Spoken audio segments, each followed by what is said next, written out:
tulong natin ay nasa pangalan ng Panginoon. Siya ang lumikha ng langit at lupa.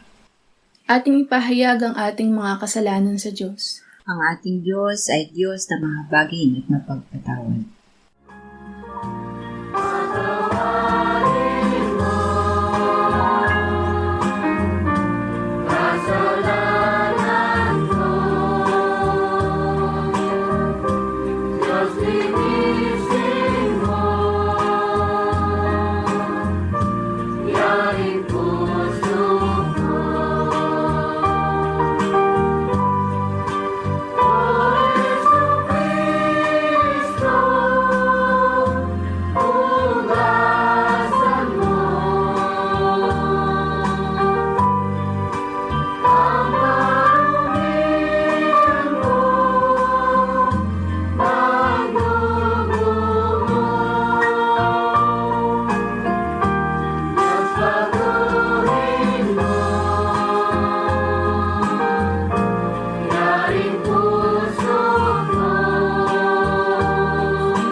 Mapalad ang tao na pinatawad na yaong kasalanan at nalimot na rin ang kanyang nagawang mga pagsalangsang. Mapalad ang taong sa harap ng Panginoon ay di na pinararatangan ng kasalanan, dahilan sa siya ay hindi nanlilinlang. Noong hindi ko pa naipahayag yaring kasalanan, sa buong maghapon ako'y nananangis sa matinding lumbay. Sa araw at gabi, bigat ng kamay mo ang nararamdaman. Ano pa't wala nang nalalabi akong lakas sa katawan. Hamog ang kaparis, dagling na tayo sa sikat ng araw. Ako ay lumapit sa iyong harapan at salay inamin. Ang aking nagawang mga pagsalansang di ko inilihim. Pinagpasyahan ko ang lahat ng ito sa iyo'y idaing at aking natamo ang iyong patawad sa sala kong angkin. Mga minamahal, sinasabi sa unang Juan, Kabanata 1, Talata 9, kung ipinapahayag natin ang ating mga kasalanan, maaasahan nating ipatatawad sa atin ng Diyos ang mga ito at lilinisin tayo sa lahat ng ating kasamaan sapagkat siya ay tapat at matuwid. Salamat sa iyo, O Diyos. Pinatunayan mo ang iyong pag-ibig sa amin nang si Kristo ay mamatay para sa amin noong kami mga makasalanan pa. Ngayon ay buksan mo ang aming mga labi at kami ay magpupuri sa iyo.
Isayas 11:1-5. May usbong na lalabas mula sa tuod ni Jesse at sisibol ang isang sanga mula sa kanyang mga ugat. At ang Espiritu ng Panginoon ay isa sa kanya, ang Espiritu ng karunungan at ng unawa, ang Espiritu ng payo at ng kapangyarihan, ang Espiritu ng kaalaman at ng takot sa Panginoon. At ang kanyang kalulugdan ay ang takot sa Panginoon. Hindi siya hahatol ng ayon sa nakikita ng kanyang mga mata, ni magpapasyaman ng ayon sa narinig ng kanyang mga tainga.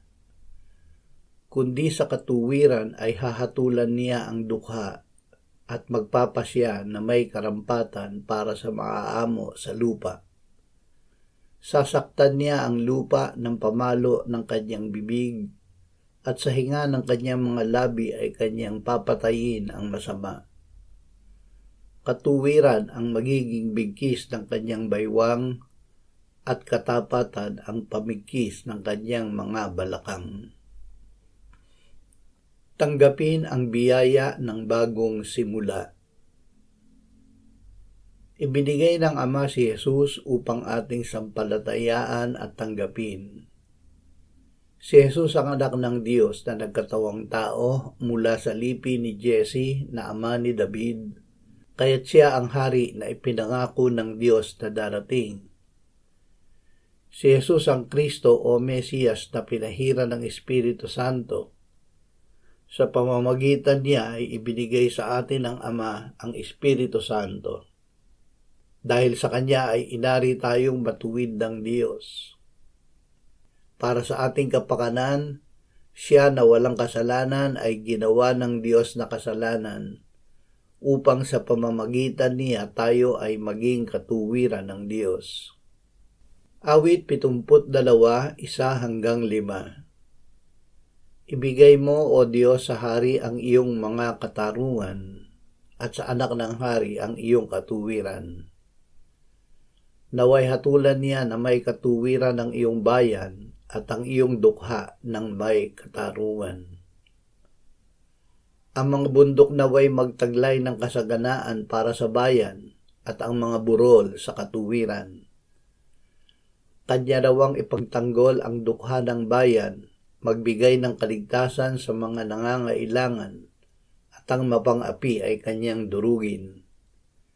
Sila naway matakot sa iyo habang ang araw ay nananatili at kasintagal ng buwan sa buong panahon ng mga saling lahi.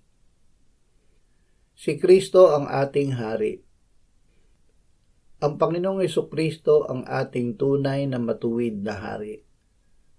Siya na namatay at muling nabuhay ay nakaluklok ngayon sa kanan ng Ama sa langit. Naghahari na may ganap na katuwiran at katarungan ng Diyos. Siya rin ang pagtanggol natin sa Ama kung tayo ay magkasala. Ito ang biyaya ng ating Panginoong Hesukristo na bagaman siya ay mayaman, subalit alang-alang sa atin siya ay naging dukha upang sa pamamagitan ng kanyang karukhaan ay maging mayaman tayo. Roma 15:10-13. At muling sinasabi niya, magala kayo kayong mga hintil, kasama ng kanyang bayan. At muli purihin ninyo ang Panginoon, kayong lahat ng mga hintil, at purihin siya ng lahat ng mga bayan.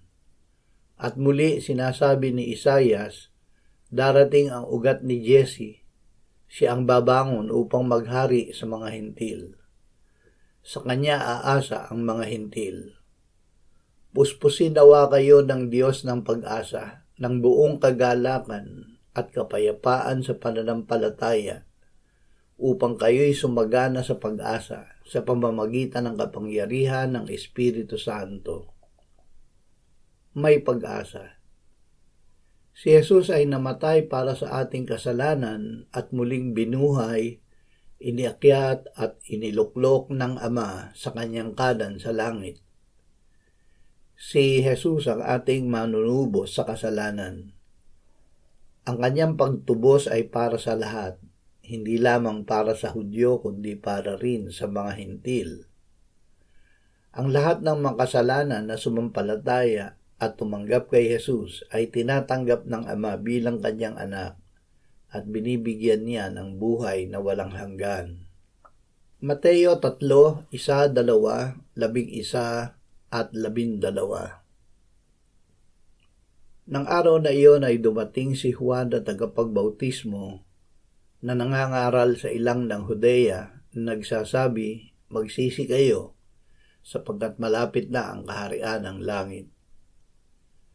Binabautismuhan ko nga kayo sa tubig para sa pagsisisi, ngunit ang dumarating na kasunod ko ay mas makapangyarihan kaysa akin.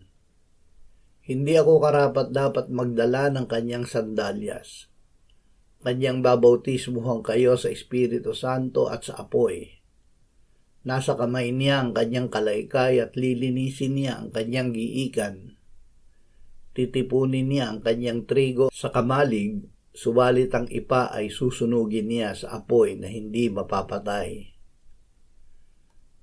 Mababautismuhan sa Espiritu Santo. Ang bautismo ng Panginoong Hesus ay hindi bautismo sa tubig, kundi bautismo sa Espiritu Santo at sa apoy. Sinabi niya, "Kung ang sino man ay nauuhaw, lumapit siya sa akin at uminom. Ang sumasampalataya sa akin, gaya ng sinasabi ng kasulatan, mula sa kanyang puso ay dadaloy ang mga ilog ng tubig na buhay." Ito'y sinabi niya tungkol sa Espiritu na tatanggapin ng mga sumasampalataya sa Kanya.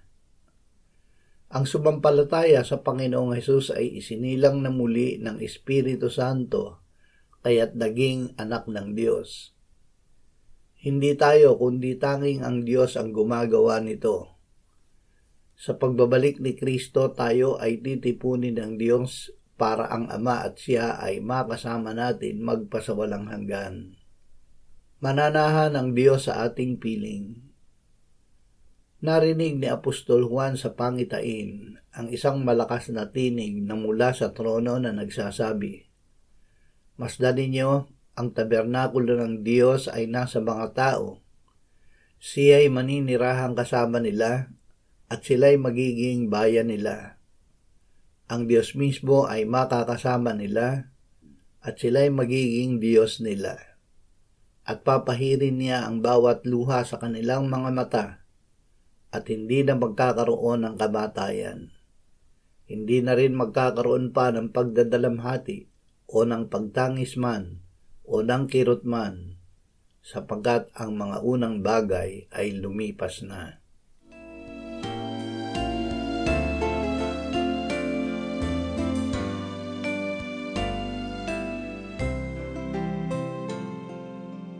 Manalangin tayo. Panginoong Hesus, sinabi mo, malibang kainin ninyo ang laman ng anak ng tao at inumin ang kanyang dugo, kayo ay walang buhay sa inyo. Ang sino mang kumakain ng aking laman at umiinom ng aking dugo ay may buhay na walang hanggan, at akin siyang muling bubuhayin sa huling araw. Sapagkat ang aking laman ay tunay na pagkain, ang aking dugo ay tunay na inumin. Siya na kumakain ng aking laman at umiinom ng aking dugo ay nananahan sa akin at ako sa kanya. Kung paanong buhay ang Ama na nagsugo sa akin at ako ay nabubuhay sa pamamagitan ng Ama, gayon din siya na kumakain sa akin. Siya man ay mabubuhay sa pamamagitan ko. Panginoong Hesus, aming tagapagligtas, tinatanggap ka namin sa oras na ito bilang aming tinapay ng buhay.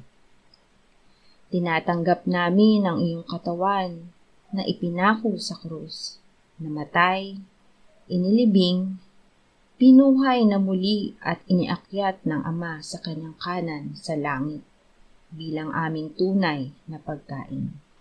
Tinatanggap namin ang iyong dugo na nabuhos sa ikapagpapatawad ng aming kasalanan bilang aming tunay na inumin.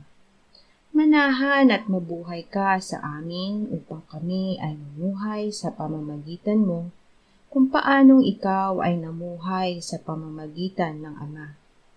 Salamat, Ama, sapagkat dahil kay Kristo, kami ngayon ay nakapamumuhay, kasama mo kaisa ng Espiritu Santo. Sa iyo ang lahat ng kaluwalhatian, ngayon at magpakailanman. Amen.